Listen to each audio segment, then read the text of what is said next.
Saudações, amigas e amigos. Eu sou Alisson Silva e chego com mais uma edição do Quarta Categoria, a de número 163, desde que o podcast começou lá em 2020 e desde então se tornou a casa da Série D do Campeonato Brasileiro. E também que desde 2024 tem exibição no canal Sportnet, que antes se chamava O Nosso Futebol.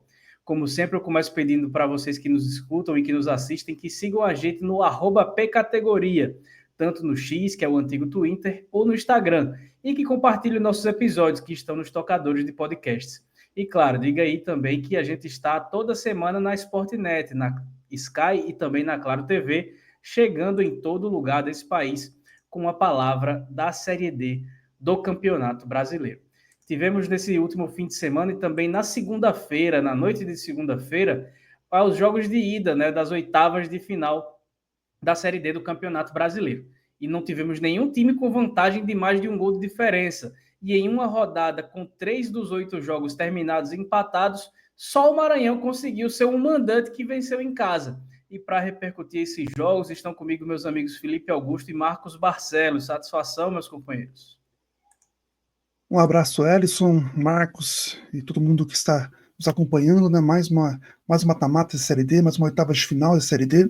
E jogos de ida que mostraram muitos ensinamentos sobre muitos jargões que a gente usa aqui, né, no nosso podcast, né? Questão de eficiência, questão de eficácia, de aproveitar as chances, e também o quanto que o mata-mata pode ser traiçoeiro, né, em relação à expulsão, por exemplo, quanto que isso muda um jogo.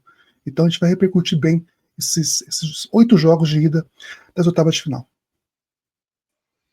Bom dia, boa tarde, boa noite, Ellison, Felipe e a todos que nos acompanham pela Sportnet e pelas plataformas de podcast. Meu destaque vai para essas vitórias das equipes que venceram fora de casa, mas que não passam segurança alguma ainda, por conta de todo o equilíbrio que a gente viu nesses primeiros jogos. Não dá para cravar mesmo essas equipes levando essa vantagem para suas casas nesses jogos de volta, que elas vão conseguir manter, se não vai ter pênaltis, uma decisão de pênaltis, não vai ter uma eliminação ainda no tempo normal, porque foi tudo muito equilibrado e mesmo os resultados fora de casa ainda passaram certas impressões de que ainda tem muito jogo pela frente, muito jogo. Não tem ninguém com uma vantagem muito à frente, nem eu falo em vantagem de placar, não tem como, porque todos os placares foram mínimos, mas de futebol jogado tá tudo muito equilibrado. E o segundo destaque é que o VAR também teve sua contribuição nessa rodada, hein? Opa, tivemos VAR trabalhando, estreando, né, na Série D do Campeonato Brasileiro, e a gente vai falar muito sobre ele, também sobre as partidas, e realmente está tudo em aberto. Ninguém tem uma vantagem muito grande assim para dizer que está encaminhado para a próxima fase, e a gente começa a falar sobre isso depois da nossa vinhetinha. O Quarta Categoria é um podcast sobre a Série D do Campeonato Brasileiro, que traz informações, curiosidades e conteúdo relevante sobre o futebol que fica longe da grande mídia. Com eles, Felipe Augusto, Marcos Barcelos e Ellison Silva. Chegando agora com a edição 163 do Quarta Categoria, abrindo as oitavas de final da Série D do Campeonato Brasileiro. E no primeiro jogo, no começo da tarde de sábado, a gente teve o único time que venceu em casa nas partidas de ida. Na Arena Castelão, o Clecione e Igor Nunes colocaram o bode quadricolor em vantagem, mas Jô Santos marcou de pênalti para deixar a Patativa viva no confronto de volta, que acontece no domingo à tarde, no estádio Lacerdão, em Caruaru. Então tivemos aí a vitória do Maranhão por 2-1 sobre o Central, e o Felipe vai falar um pouquinho sobre o que ele achou dessa partida. Como você citou, né, o Maranhão foi o único único mandante que venceu nos jogos de ida, e quase foi o único também que abriria 2 gols ou mais de diferença, no caso 2 gols, né, nesse mata-mata. O Clecione talvez seja o grande destaque do mata-mata da Série D. Ele foi muito bem contra o Tunaluso no jogo de ida, e hoje, né, e nas oitavas também foi importante para a equipe, né, fazendo o primeiro gol. Não foi esse, né, porque foi anulado pelo VAR, inclusive foi a primeira participação do VAR nas oitavas, né, já que foi o primeiro jogo que começou, um dos jogos mais cedo que começou das oitavas, foi anulado, e depois o Clecione e o Igor Nunes fizeram aí 2-0.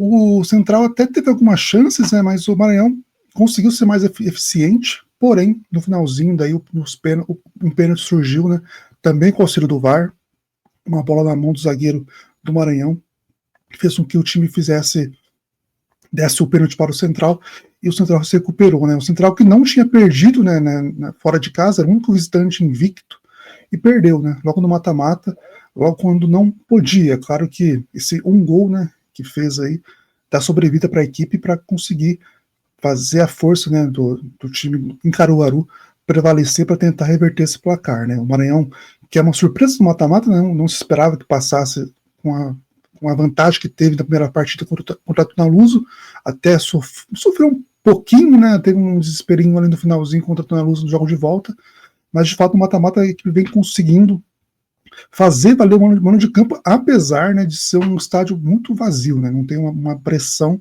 mas se aproveita bem da dimensão do gramado também, que é bem grande, parece que não tem fim o tamanho do gramado ali do estádio de São Luís, e conseguiu fazer aí 2-1 para cima do Central, para abrir uma vantagem, né, poderia ser maior, o Central acabou que saiu um pouco mais satisfeito, né, já que no finalzinho conseguiu fazer o gol contra o Maranhão, teve que colocar a cabeça no lugar para pensar que a vitória veio pelo menos, né, mas poderia ser maior sim, se não tivesse feito o pênalti que acabou sendo cometido.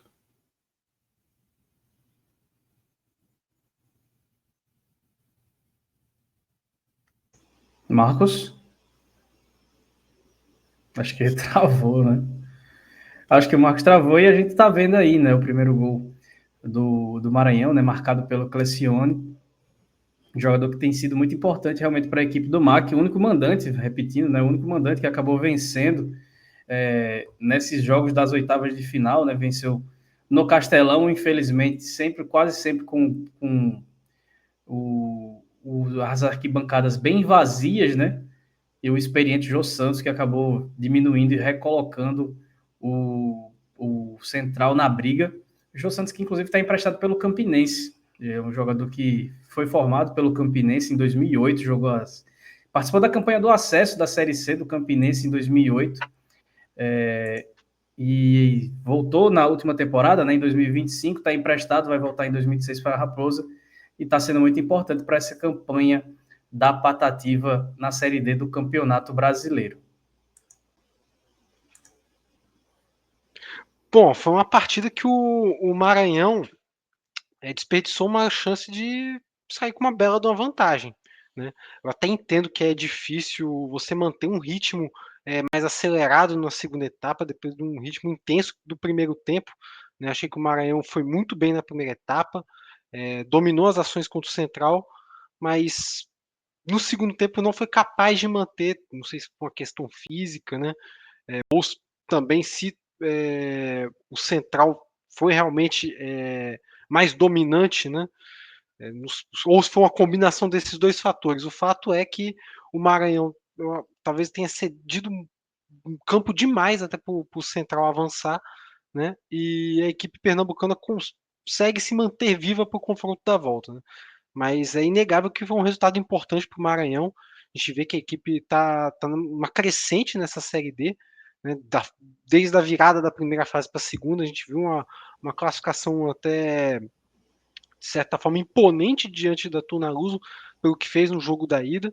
E agora vence mais uma vez um adversário que também está em alta, que é o Central. Então o Maranhão vai de certa forma, com moral, mesmo com essa queda de rendimento no segundo tempo. Pois é, a Patativa chega viva, mas o Maranhão vai conseguindo, né, depois dessa arrancada na reta final da primeira fase, avançar e de se destacar justamente porque foi o único visitante que conseguiu vencer nesses jogos de ida, o único mandante que conseguiu vencer nesses jogos de ida da Série D das oitavas de final. O primeiro visitante de gesto foi o Asa, né, que segurou o Manauara até o fim do jogo no estádio da Colina em Manaus, até que Kellyton, aos 51 minutos do segundo tempo, garantiu a vitória do Fantasma, que vai levar uma boa vantagem para o jogo de volta, que vai acontecer no fim da tarde do próximo sábado, lá no estádio Fumeirão, em Arapiraca, Marcos. Aconteceu aquilo que eu falei no último episódio, acho que o Manauara foi de fato a equipe que ofereceu ao Asa um risco maior, né? Embora a partida não tenha sido de tantos riscos para ambos os lados, né? Foi um jogo bastante equilibrado, foi um jogo marcado por poucos espaços, né?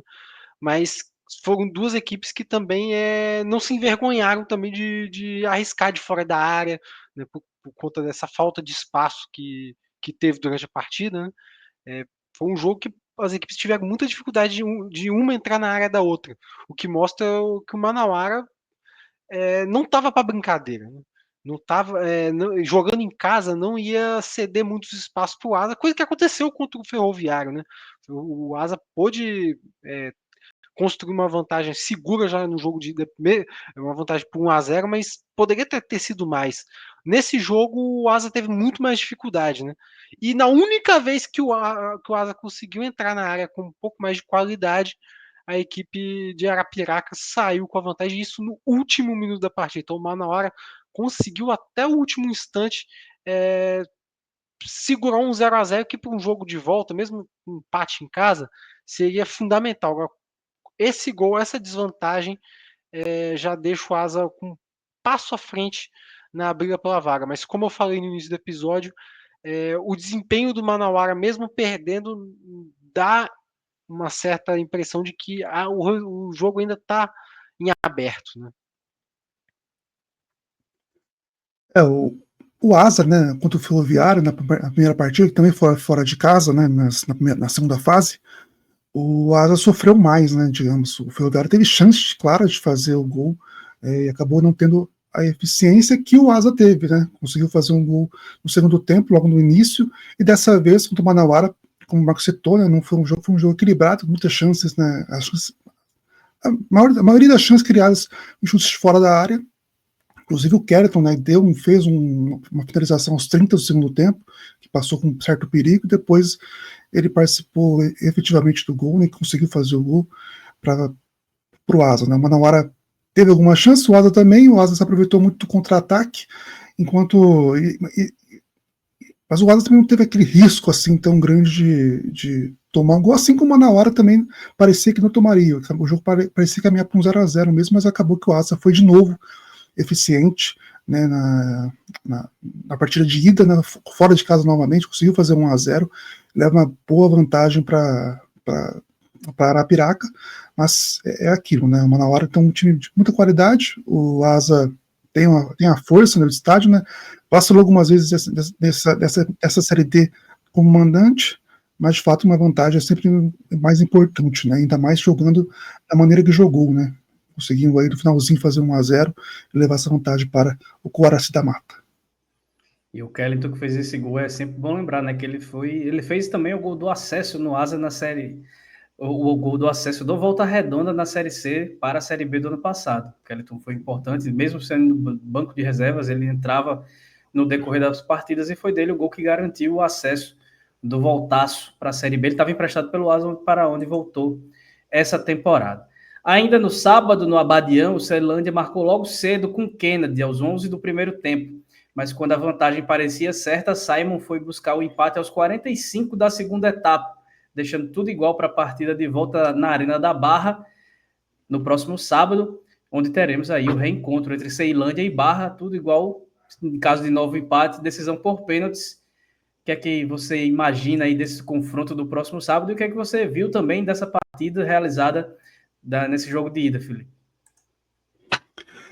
Esse foi um jogo, né, que a gente pode falar muito sobre essa questão de ter a chance e não converter, né? O Ceilândia foi melhor, tinha sempre mais volume de jogo, né, para fazer o segundo gol, né, criou umas oportunidades para ampliar o marcador, mas não conseguiu. Nesse gol foi um pouco bizarro, né, porque a bola bate no zagueiro de uma maneira bem estranha, acaba desviando e conseguia fazendo gol para a equipe do Ceilândia. No Ceilândia, como citei, teve mais chances, teve mais presente no ataque. O Edmar Sucuri, quando a pessoa apareceu inclusive no gol, né? Ele fez uma defesa muito importante antes da bola aparecer ali para o Simon fazer gol de empate em 1-1, né?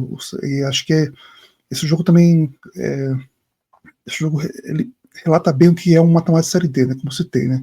De um lado, um time que teve muita oportunidade de fazer o gol, não aproveitou, e do outro, o Barra que sofreu um gol, mas conseguiu ali uma chance fazer o seu e levar e manter tudo igual para a próxima partida, né? Então, os dois times entram sem classificação garantida na próxima, lá em Camboriú, em Balneário Camboriú, na Arena Barra, mas de fato o Barra foi um grande resultado pelo que vinha acontecendo na partida, né?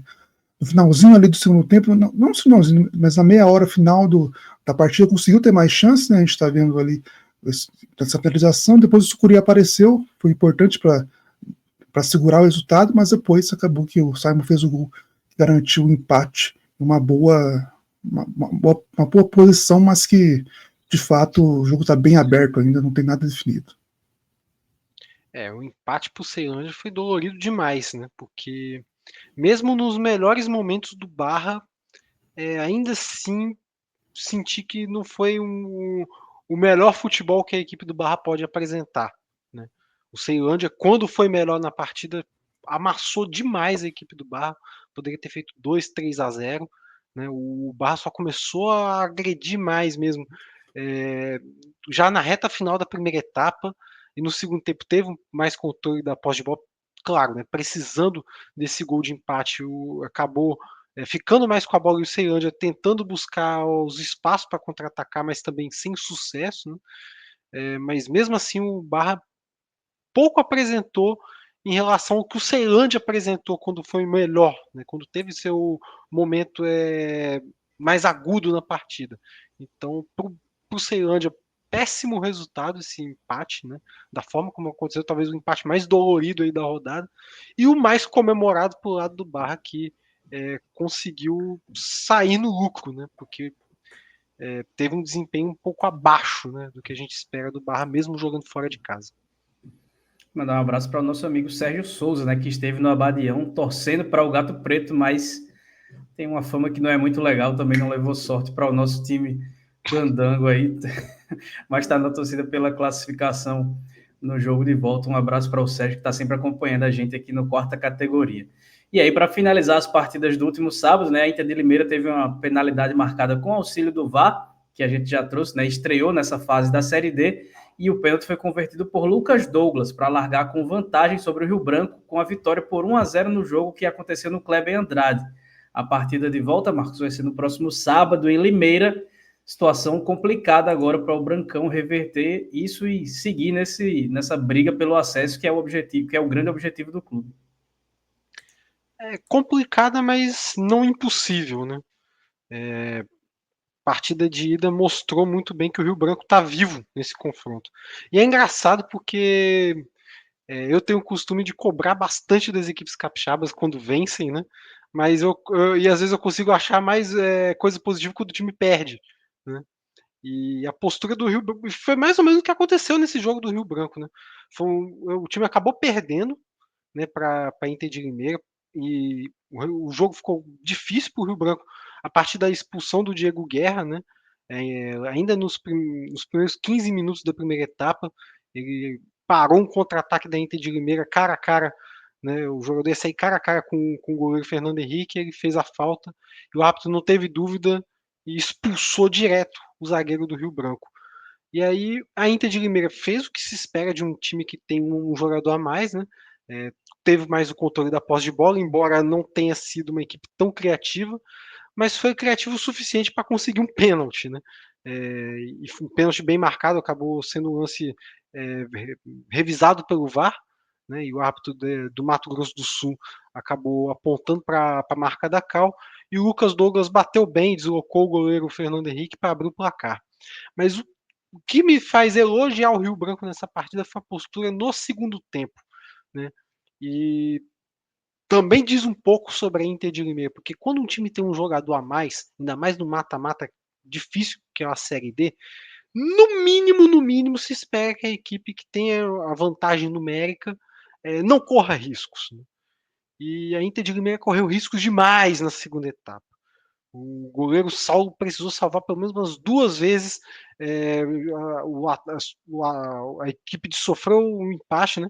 O Rio Branco não se intimidou com a vantagem numérica da equipe paulista, e buscou o ataque a todo momento. Acho que foi uma exibição positiva. Quem estava no estádio entendeu assim que, acho que, claro que fica chateado com a derrota, mas demonstrou apoio à equipe após os 90 minutos, né? Acho que o torcedor compreendeu de que é possível buscar esse resultado fora de casa pelo desempenho que teve no Kleber Andrade. E a Inter de Limeira, embora tenha vantagem, vai precisar jogar muito mais bola, né? Não dá para se contentar com a forma como a equipe atuou na partida de ida, embora tenha conseguido o resultado. Vai ter dificuldades contra o Rio Branco em casa, sim, né? E tá em aberto. É o que eu tenho a dizer desse confronto. Tá em aberto. É um jogo que teve esses dois lados, né? O Rio Branco teve uma certa dificuldade, né, até se encontrar, né, devido à expulsão de Diego Guerra. Conseguiu depois conseguiu ali se posicionar bem para ter ainda chance de gol, como aconteceu. E o Perdido de Limeira foi o que o Marcos citou, né? Então é aquilo, né? Se você tem um jogador a mais, né, você tem que aproveitar essa chance para tentar ampliar o marcador. Não foi isso que aconteceu, né? A gente está vivendo, não sei se é uma síndrome do Atlético Mineiro e Botafogo da Libertadores, né, que aconteceu, né, com o jogador a menos, o Botafogo foi campeão, e parece que a gente está vendo mais casos assim de times que com um a menos não conseguem jogar que conseguem jogar, e times com um a mais que acabam se acovardando um pouco, né. O Rio de Janeiro poderia realmente, de fato, ter ampliado o marcador, ter ido mais para cima, né, pelo menos, deixado a bola mais no ataque, pelo menos, para evitar que o Branco chegasse à meta do Saulo, e acabou que não aconteceu, né? Então, de fato, foi um jogo aí, mas foi um jogo que a expulsão, para mim, conta muito, né, sobre o que a partida foi, e agora a gente tem, né, esse jogo de volta que, de fato, é um jogo aberto ainda. O Rio Branco tem jogadores experientes, conhece muito bem a Série D. A Inter de Limeira tem um time renovado, né, um time que é outro em relação ao Paulista, né, que o Paulista não ganhou nenhuma partida na Série D. Claro que é uma outra situação, mas assim mesmo, né, o time refez todo o elenco e chega bem aí nesse mata-mata, né. Então, destaca também esse confronto, né, entre Saulo e Fernando Henrique, né. A gente teve Ciel e Marcelo Toscano um dia desses. A gente tem agora esse confronto de dois goleiros bem conhecidos, né? O Fernando Henrique não tem tanta experiência em Série D, mas de fato é um confronto interessante que a gente tem ainda, né, na competição, já que tem ali nos jogos de volta entre as duas equipes, e um ficará pelo caminho ainda. Pois é, dois goleiros para lá de experientes, né? Goleiros com passagens em grandes clubes do futebol brasileiro que estão se encontrando, mas só um deles ficará feliz ao fim do próximo fim de semana. Passados aí 4 jogos, a gente vai para o intervalo rapidinho e voltamos para passar pelas outras 4 partidas, né? 3 no domingo e 1 na segunda-feira. Já a gente volta aqui com quarta categoria. Série D tem aqui Brasileiro Feminino Série A2 também. Terceirona Paranaense? Adivinha? O futebol Loja dos Holofotes, uma paixão pelo alternativo. Revista Série Z, a revista do futebol alternativo. Desde 2011, o site vozdatorcida.com traz o melhor conteúdo independente sobre o futebol paraibano, com credibilidade e sem compromisso de agradar ninguém. Para ficar por dentro de tudo que acontece no futebol da Paraíba, acesse vozdatorcida.com e siga em todas as redes sociais, @vozdatorcida. Estamos de volta com a edição 163 do quarta categoria, falando sobre os jogos de ida das oitavas de final da Série D do Campeonato Brasileiro. Lembrando mais uma vez que você que está nos acompanhando, para você que está assistindo na Sportnet, você nos ajuda muito se seguir a gente no @pcategoria, né, tanto no X quanto no Instagram. Siga lá nossa página, a gente tem vários conteúdos além do que a gente publica também sobre os resultados dos jogos, sobre os nossos episódios, estamos trazendo curiosidades também, então é bastante legal de acompanhar. Curta lá, siga a gente, curta também e se inscreva no nosso canal do YouTube, né, que também está no @pcategoria, deixa o joinha nos episódios e, claro, pode avisar todo mundo que na Sportnet, toda quinta-feira, tem quarta categoria falando sobre a Série D do Campeonato Brasileiro, que está se afunilando. Daqui a 2 semanas, daqui 1 semana e meia, a gente começa já a falar sobre o mata-mata do acesso. E aí a gente vai começar a ver quem serão os 4 times que vão subir para a Série C do Campeonato Brasileiro de 2026. Mas, por enquanto, seguimos nas oitavas de final, né? Os jogos de domingo foram abertos em grande estilo. A Aparecidense venceu o Goiatuba por 3-2 fora de casa, no estádio Divinão, e o marcador foi aberto pelos donos da casa, e com um golaço.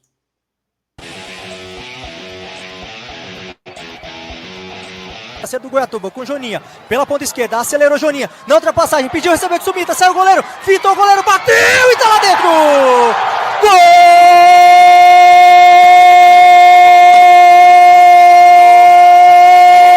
Gol do Goiatuba! 8! Na ultrapassagem foi muito bem o volante, entrou na área, teve calma, fintou o goleiro Matheus Alves, fintou o zagueirão, e aí rolou lentamente pro fundo do gol.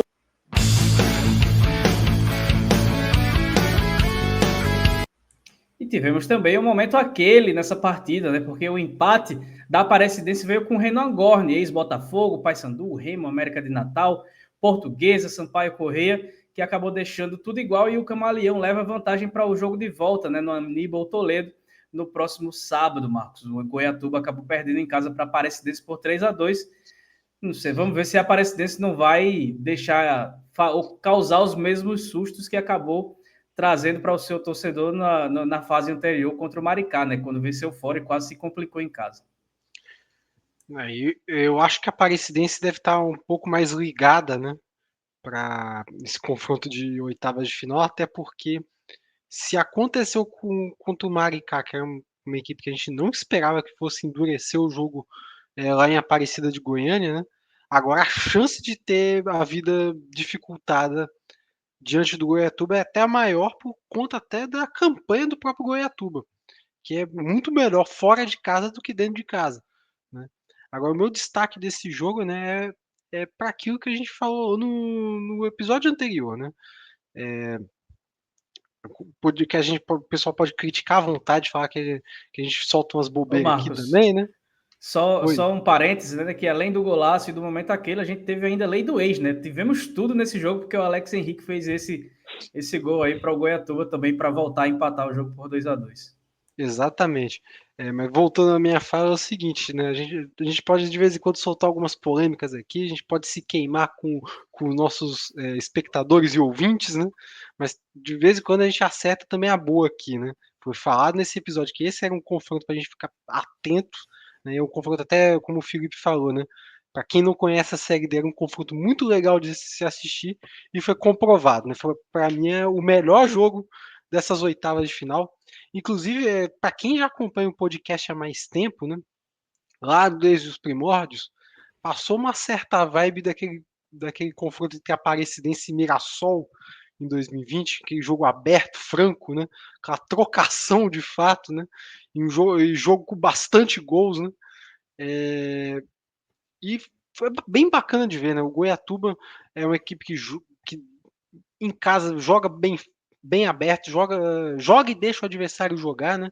E conseguiu abrir o placar, né, com um belo gol, né, do Sumita, mas a Aparecidense fora de casa também é uma equipe muito forte, assim como o Goiatuba fora de casa também consegue aprontar, né?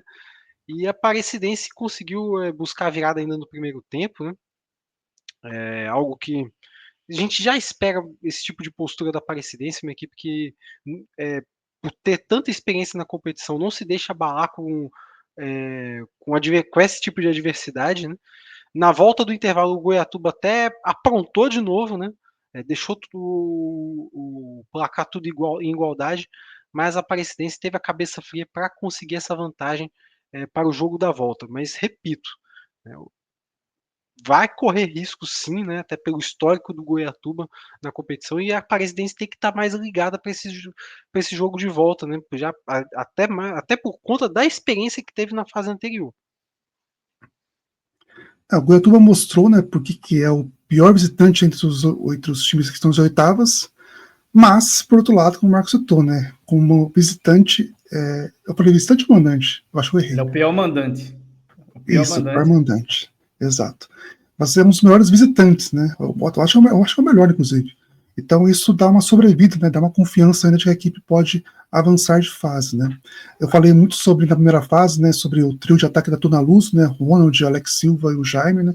Tem que destacar essa dupla de ataque da presidência, né? Renan Guarni e o Júlio César, né? O Renan Guarni não tem passagem por grandes clubes, né? Por clubes pela Série A, vamos dizer assim, né? Mas de fato ele se diferencia na Série D, ele consegue sobressair bem em relação aos outros.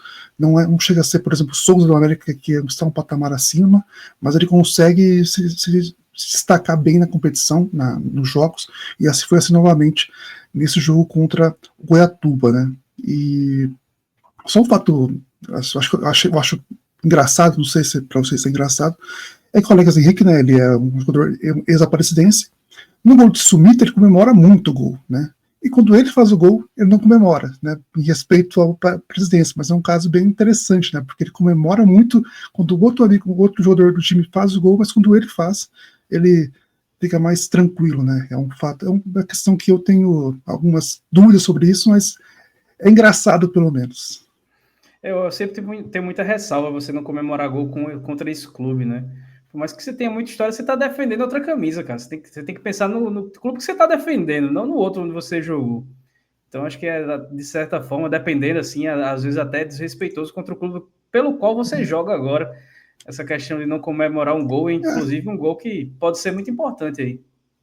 E tem maneiras e maneiras de comemorar também, né? Você não precisa bater na bandeirinha de escanteio do time adversário que você jogou, não. Você pode comemorar, mas mais cauteloso, mas pode comemorar, né? Eu prefiro assim, inclusive. É melhor. Comemore, não interessa a maneira que for. Ou não Exato. bater asas igual o Arthur Simon fez no jogo do Ceilândia. Pois é, exatamente. Seguindo aqui para mais uma partida no estádio Albino Turbay, no domingo, o Cianorte ficou no 1-1 com o misto. Leão do Norte abriu o placar logo aos 10 minutos com o Tite, mas Jonathan deixou tudo igual para os matogrossenses aos 44 do primeiro tempo, contando ainda com a falha da zaga paranaense. No fim do segundo tempo, o Cianorte ficou com um jogador a menos, né, já que o zagueiro Wesley Rodrigues foi expulso e agora ele vai ficar fora do jogo de volta, que acontece no Dutrinha na noite de sábado, Felipe. O Cianorte tem uma questão das oitavas de final, né? É o time paranaense que mais disputou essa fase. Só passou de fase uma vez lá em 2012, se não estou enganado. Foi contra o Mojimirim, isso eu lembro, mas foi em 2012 sim. E dessa vez, né, no passado contra o Anápolis, né, o time praticamente deu 2 gols para o Anápolis dentro de casa naquela partida de ida, né? Dessa vez conseguiu sair na frente do placar, parecia, encaminhava para ir para o intervalo com a vitória, mas acabou que, vitória parcial no caso, mas acabou que novamente vacilou e saiu o gol do misto, né? Misto muito resiliente, né? Foi assim contra a Portuguesa e agora novamente contra o Cianorte. É um time que sabe, mostrando que sabe jogar fora de casa. Isso é bem importante no mata-mata. E um time muito calmo no bom sentido, não calmo de passivo, mas calmo de não se desesperar caso tome um gol, né? Foi assim que aconteceu nessa partida de ida contra o Cianorte, né? Isso até conseguiu criar algumas chances depois da expulsão do Wesley, né, como você citou, mas não foi ter aquele ímpeto tão grande assim para fazer o 2-1, né? O Cianorte tem aí uma dificuldade fora de casa, né? Isso vem com confiança, digamos, para esse confronto, já que venceu a Portuguesa na partida na segunda fase, né? E claro que a Portuguesa a gente falou muito aqui que a Portuguesa não tinha um futebol muito mais resultadista do que de desempenho, mas de fato venceu um grande clube com um grande investimento, dá muita confiança e esperança de boas coisas, né? E isso vai para essa partida de volta com isso em mente, né? E aí a expulsão do jogador do Cianorte. Depois disso, isso conseguiu ter alguma chance, como eu citei, mas de fato ficou no 1-1.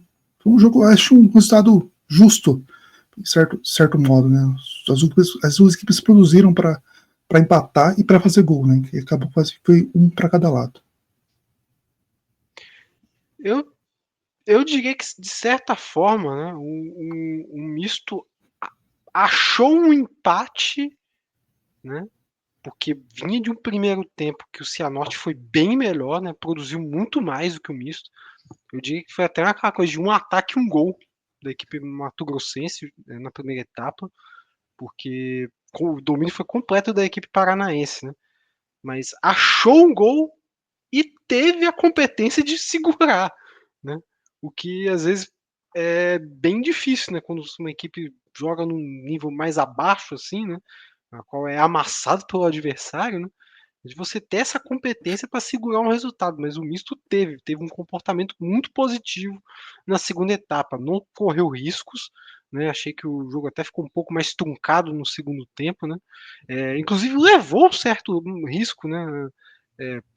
Para a defesa do Cianorte, né? Foi um time até um pouco mais ousado na segunda etapa, embora o foco tenha sido mais controlar as ações da partida, impedindo que o Cianorte progredisse como progrediu no primeiro tempo, né?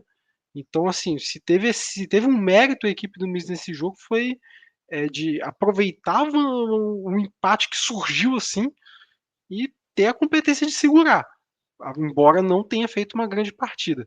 Eu até falou Felipe do misto ter essa cabeça fria para segurar para tipo, não se abalar, né, com a desvantagem, né? Até completa a frase aí, né? Cabeça fria, coração quente. Né? Foi o que teve a equipe do misto nessa partida. O Cianorte, acho que é muito do que o Marcos falou, né? O misto não merecia um empate, mas mereceu um empate pelo que fez depois de empatar. Conseguiu o objetivo antes de merecê-lo. Seguindo por aqui, né, a gente vai passar para mais um confronto ainda no domingo, no estádio Frei Epifânio. O Imperatriz recebeu o América de Natal em um jogo que o VAR trabalhou bastante, né? No primeiro tempo, um pênalti para o Cavalo de Aço foi marcado e cancelado pelo árbitro de vídeo, e pouco tempo depois o Xavier, também após chamamento do VAR, acabou expulso, deixando os maranhenses com 1 a menos. E aí, no segundo tempo, Ferreira marcou o gol da vitória por 1-0, que dá ao Mecão a vantagem de empatar no jogo de volta no próximo domingo na Arena das Dunas, Marcos. Eu não diria nem que o VAR trabalhou demais, eu acho que foi a arbitragem que trabalhou de menos. Arbitragem dentro de campo. Né? A situação um pouco desastrosa aí do Marcel Felipe Santos, Marcel Felipe Santos Martins, árbitro do Sergipe. Né? E eu falo desastrosa porque 2 lances aí definiram o resultado, né? E aí eu não vou questionar se depois foi correta a decisão final, né, de expulsar o Xavier da equipe do Imperatriz, né? Se foi correto anular o pênalti. Eu até acho que foi, no final das contas. Mas foram 2 lances que ele estava de frente para o crime. Né? E precisou vai intervir para poder corrigir o erro da arbitragem que estava. Inclusive foram 2 lances, se você for olhar, pegar o vídeo da partida completa lá no YouTube do Metrópolis, né? Você vê que o árbitro, nos 2 lances, ele levanta os braços, né? Tipo, segue o jogo. E ele muito bem colocado para tomar uma decisão. Acabou dependendo do VAR para corrigir os erros que ele ia cometendo na partida. Né? Tanto da anulação do pênalti, né, que eu acho que até teve o lance do pé alto ali do próprio Xavier, em cima do Ferreira, e depois a falta do Xavier, que ele cometeu uma falta muito forte, no qual mereceu a expulsão. E engraçado, né? O Xavier e o Ferreira foram destaques dessa partida. O Xavier tendo participado dos 2 lances, tanto das 2 anulações, né? E o Ferreira participado da expulsão e também do gol do América, né? Acabou sendo decisivo. Os 2 acabaram sendo decisivos, cada um da sua forma, né? Mas falando do jogo em si, né, com a expulsão do Xavier, o América teve total controle do resultado, né, da partida, né, com controle das ações dentro de campo, pressionou bastante a equipe do Imperatriz, e a equipe do Maranhão, eu diria até que saiu no lucro. Né, tá aí o lance do gol do América de Natal, uma bela cabeçada, né, como manda o manual, e a equipe de Natal vai com a vantagem, só que Marcos, deixa eu só te interromper um instante, que a gente tá vendo a emoção do Ferreira, né? E esse gol é muito emblemático, porque na segunda-feira, antes do jogo, ele havia perdido o pai dele faleceu, e ele mesmo assim fez questão de viajar para enfrentar o Imperatriz no interior do Maranhão, né, que não é uma logística fácil para você fazer essa viagem. Ele quis ir para jogar com seus companheiros e conseguiu fazer o gol que garante a vitória, e por isso a gente está vendo tanta emoção assim do volante da equipe do América, que faz ser uma imagem bastante bonita também, bem significativa para essa Série D de 2025. Correto, inclusive talvez a imagem mais bonita desses jogos de ida, né? Mas aí o ponto que eu queria chegar é que mesmo tendo amassado o Imperatriz nesse jogo de ida fora de casa, a gente pode aqui até afirmar que esse amasso do América se deu muito por conta da expulsão. Então não dá para cravar aqui que o América está um passo à frente por conta do resultado e também por conta do desempenho, né? Teve um fator a mais aí nesse desempenho do América. Então, bom a gente observar com mais calma esse confronto de volta, embora a gente saiba o quanto que o América é forte jogando dentro de casa e com a vantagem em mãos, fica, obviamente, mais próximo, né? Mas está tudo em aberto. A expulsão, né, ela contribuiu, né, para que o América fosse melhor, e para mim foi a maior, assim, desvantagem, digamos, né, entre os times, né. O América jogou bem melhor do que o Imperatriz, né, mas esse caso, a expulsão realmente foi determinante, né. Eu falo que foi bem melhor em relação aos outros jogos, né, teve mais equilíbrio, mas acabou que no placar ficou um placar magro, né, 1-0, no finalzinho, né, finalzinho não, no final da partida, né, aos 37, como a gente está vendo agora, novamente com o gol do Ferreira, né. O América teve sobressaiu, mas não conseguiu converter isso em mais gols. Isso é um fator que preocupa, né? Acho que é mais um time que tinha prioridade de fazer o segundo gol e não conseguiu, né, de ampliar essa vantagem, ainda mais jogando fora de casa. Teve chance, né? Novamente Souza foi bem participativo, né, mesmo que na bola parada, né, mas muita qualidade, colocou ali, claro que o posicionamento do Ferreira ajudou, e também a questão defensiva, né, é um misto de coisas para sair o gol do Ferreira, mas de fato ele é um jogador diferenciado, né, que, assim, parece que todo jogo ele joga bem nessa Série D. Isso é um fator que para o América é muito importante e um diferencial, né, pelo que fez na reta final de primeira fase, e pelo que fez aí no mata-mata, no início do mata-mata também. E agora contra o Imperatriz novamente foi determinante, e o Ferreira, né, como você citou, é a grande história desses jogos de ida, né, e deixamos aí nossos sentimentos a ele, e também e o América leva uma vantagem muito, muito boa, né, para ir nas urnas, mas também, como o Marcos citou, né, a gente vai ver como é que se 11 contra 11, como é que vai ser na Arena das Urnas, para ver se vai ter jogo, ou se essa diferença técnica que teve nessa partida de ida vai continuar lá em Natal. O Edson, só para destacar, né, que eu citei o árbitro da partida, não só citar também quem esteve no comando do VAR e que fez essas correções, né, das marcações dentro de campo. O VAR foi comandado por José Ricardo Vasconcelos Laranjeira, árbitro de Alagoas. Muito bem. Passado esse confronto aí do América, que leva essa vantagem com essa história impressionante do Ferreira, que parece que vai ser inclusive homenageado pela torcida do América, né, no jogo de volta na Arena das Dunas, a gente vai para o confronto que fechou esses jogos de ida das oitavas de final, né? Na noite de segunda-feira, o Santa Cruz colocou 42.653 torcedores na Arena de Pernambuco.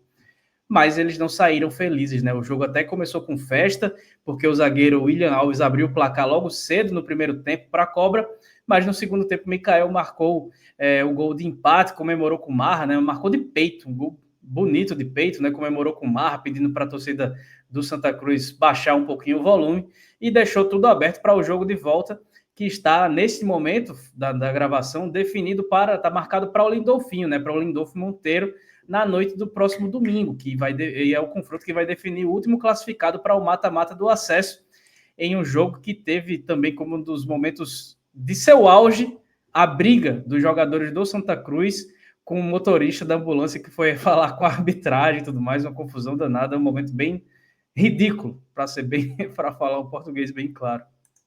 Olha, seria épico se o árbitro ouvisse o motorista e expulsasse o Thiago Galhardo. Seria um momento, assim, das grandes histórias do futebol mundial, nem só na Série D, né?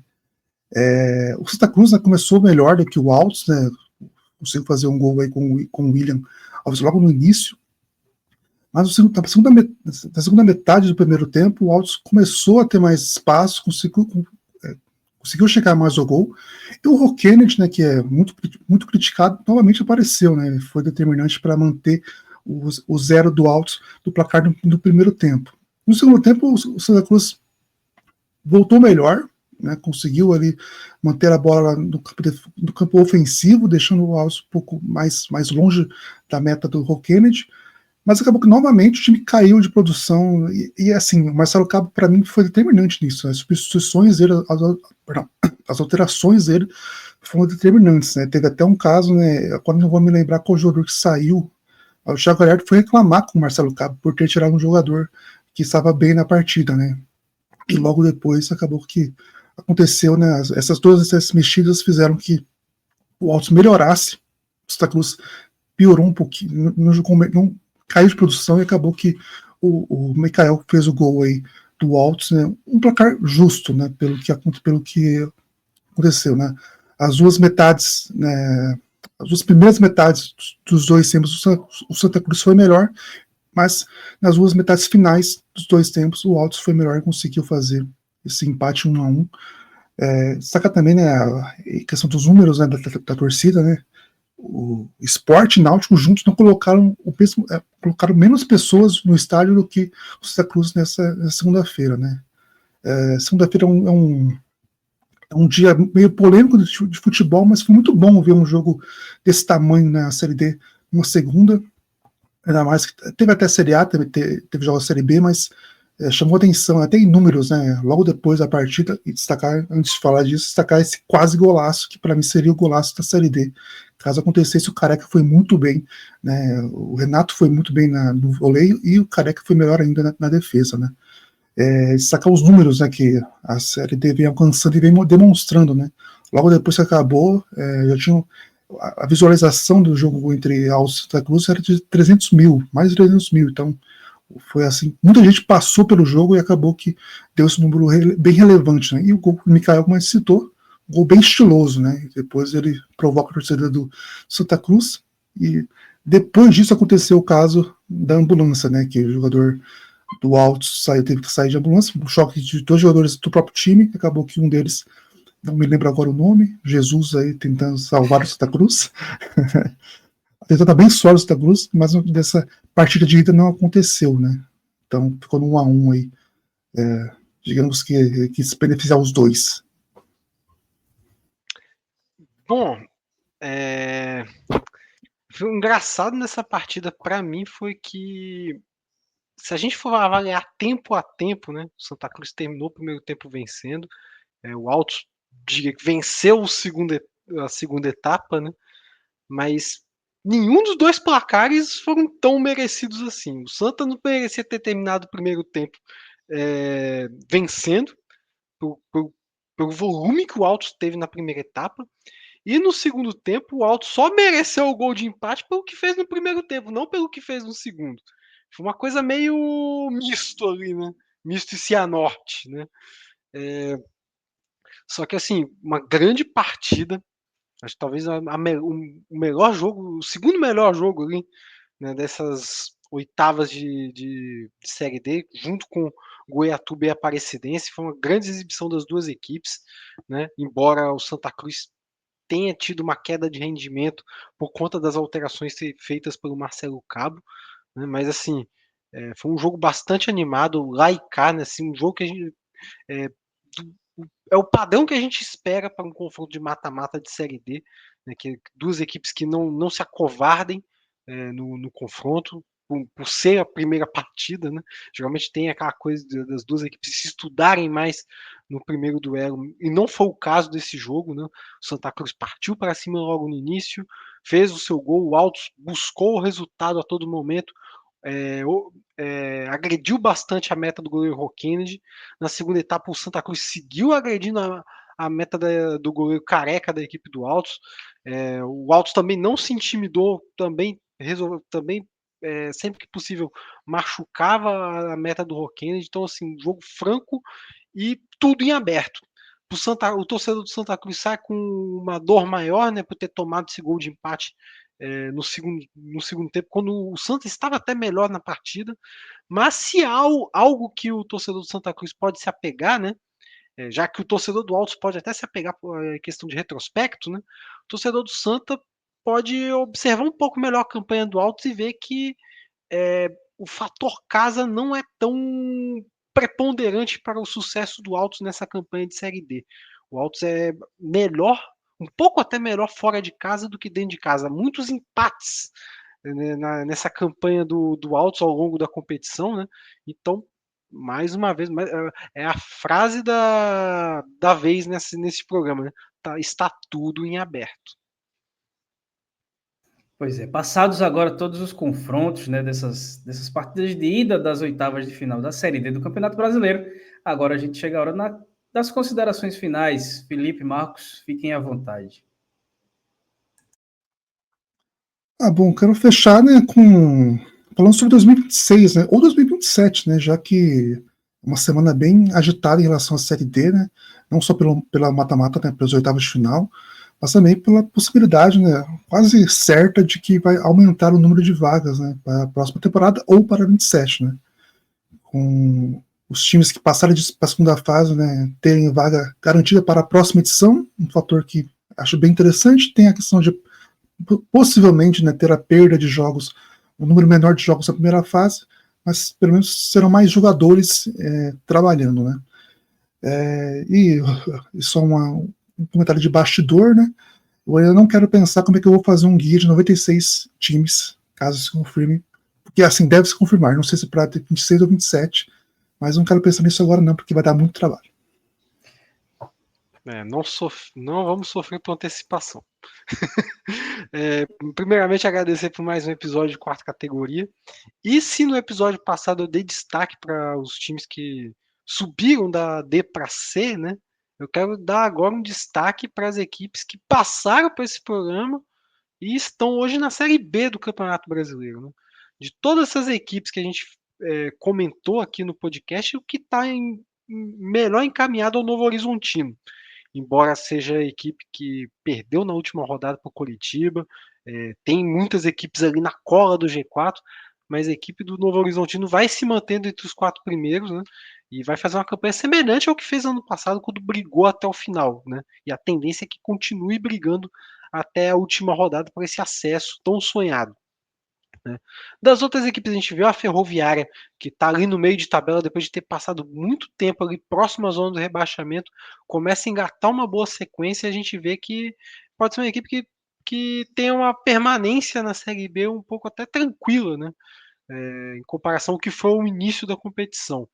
Temos um Atlético que na Série D e na Série C teve momentos muito dominantes, mas que nessa Série B está penando um pouco mais para se manter na Série B, está em 15º, né? E no Z4, né, a gente vê o Amazonas, que foi uma equipe que também fez uma grande campanha na Série D. A gente comentou aqui sobre o acesso do Amazonas em 2022. Esse já é a decepção da vez, né? Depois de ter feito uma boa temporada, uma temporada de manutenção na Série B do ano passado, esse ano vai muito mal e ocupa a lanterna da segunda divisão do Campeonato Brasileiro. Amazonas que teve a proeza de ter registrado todos os jogadores possíveis na Série B, né? 58 eles conseguiram para todos os jogadores se demonstra muito bem a fase do clube. O pior é quando você inscreve 58 e nenhum dos 58 está dando conta do recado. Pois é, e se tivesse 150 jogadores para inscrever, o Amazonas jogaria com um jogador de cada país diferente, né? Porque está fazendo um mercado bem alternativo. A Onça Pintada que parece que vai voltar para a Série C do Campeonato Brasileiro. Então é isso, a gente vai encerrando por aqui essa edição do quarta categoria. Na semana que vem a gente está de volta. E aí, já trazendo os 8 times que vão disputar o mata-mata do acesso. Então, para todo mundo que nos acompanhou, um abraço, muito obrigado e até a semana que vem.